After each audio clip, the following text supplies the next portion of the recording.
В части курса мы изучим алфавит черкесского языка и научимся читать и писать. Согласные буквы. Давайте начнем с самой таинственной буквы черкесского алфавита – с палочки, которую нередко во время печати для удобства заменяют на единичку, а некоторые даже на восклицательный знак.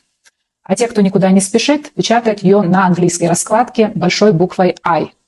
Буква «э» звучит как горловая смычка. Это похоже на звук в слове «не-а». Тот звук, который появляется между буквами «е» и «а». «э», «не-а». «э» после согласной является показателем абруптивности. К этому термину мы вернемся чуть позже. Если пишется перед гласным звуком, то гласно читается отрывисто и кратко.